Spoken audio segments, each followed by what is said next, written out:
और आपका नाम और आप क्या वक्फ के पक्ष में हैं? मेरा नाम मौलाना कौकब मुश्तबा, राष्ट्रीय अध्यक्ष उलमा फाउंडेशन, उसी का आज वफद जेपीसी कमेटी के सामने पेश हुआ था, जिन्होंने अपने जो पॉइंट थे वो रखे हैं। इसलिए कि जब से 1954 से वक्फ एक्ट बना है और उस 1995 तक और 2024 तक औकाफ को बर्बाद किया गया है। अगर बर्बाद नहीं हुए हैं, लूटे नहीं गए हैं, तो हर वक्फ बोर्ड से 15 दिन के अंदर रिपोर्ट मंगाई जाए कि वक्फ बोर्ड में रजिस्टर्ड औकाफ की तादाद कितनी है और कितना टैक्स आता है और कितने जिंदा हैं कितने मुर्दा हैं। जब ये सवाल पैदा होता है तो जो वक्फ के ऊपर काबिज हैं वो अधिकारी की शक्ल में हो, वक्फ बोर्ड के मेंबर की शक्ल में हो या चेयरमैन की शक्ल में हो, उनके पेट में दर्द होने लगता है। वक्फ प्रॉपर्टी किसी का जाती माल नहीं होती है।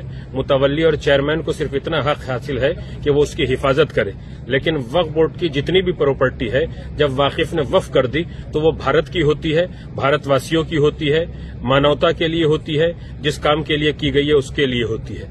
आज मेरी भारत सरकार से गुजारिश है कि जल्दी से जल्दी वक्फ संशोधन बिल 2024 पास किया जाए और जिन लोगों ने वक्फ की जायदादों को बर्बाद किया है, खाया है, लूटा है, उनके खिलाफ तत्काल एफआईआर दर्ज करके उनको सख्त से सख्त सजा दिलाई जाए, ताकि ये सरकार की संपत्ति, कौम और मिल्लत की संपत्ति फिर से कामयाबी और कामरानी की तरफ मिल्लत इंसानियत को बढ़ा सके। मौलाना साहब, आपने सजेशंस क्या क्या दिए हैं आज मीटिंग? मैंने जेपीसी के सामने शिया समुदाय के मसले के ऊपर एक बात ये रखी है कि भारत में 36 सूबों में से 2 सूबों में शिया वक्फ बोर्ड है, बाकी सूबों में शिया वक्फ बोर्ड स्टेट में नहीं है।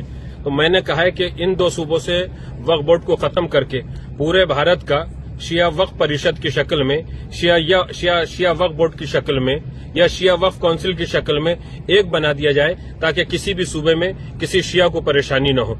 और जब सेंटर में वो वक्फ बोर्ड या वक्फ परिषद या वक्फ काउंसिल बन जाए तो उसमें मेंबर जो भी हों वो इस तरीके के हों कि जो उसकी अहलियत रखते हों। किसी भी आदमी को उठा के उसका मेंबर न बनाया जाए और वो 7 सदस्यों की एक कमेटी हो जो पूरे भारत में औकाफ की हिफाजत करके वहां से उसका टैक्स वसूल करने के बाद जिस काम के लिए मुतवल्ली ने कहा है उसके ऊपर खर्च किया जाए। जो एक बात हमको पता लगी है कि आपने मुतवल्ली को टैक्स भरने की बात को कहा है कि अगर वो टैक्स नहीं भरते हैं तो उनके खिलाफ भी एक्शन लिया जाए। जो मुतवल्ली 1 साल के अंदर जो ऑडिट होता है हिसाब, उस तारीख पे हिसाब करने के बाद टैक्स नहीं जमा करते हैं तो 15 दिन के अंदर उसको हटा दिया जाए और उसके खिलाफ एफआईआर दर्ज हो।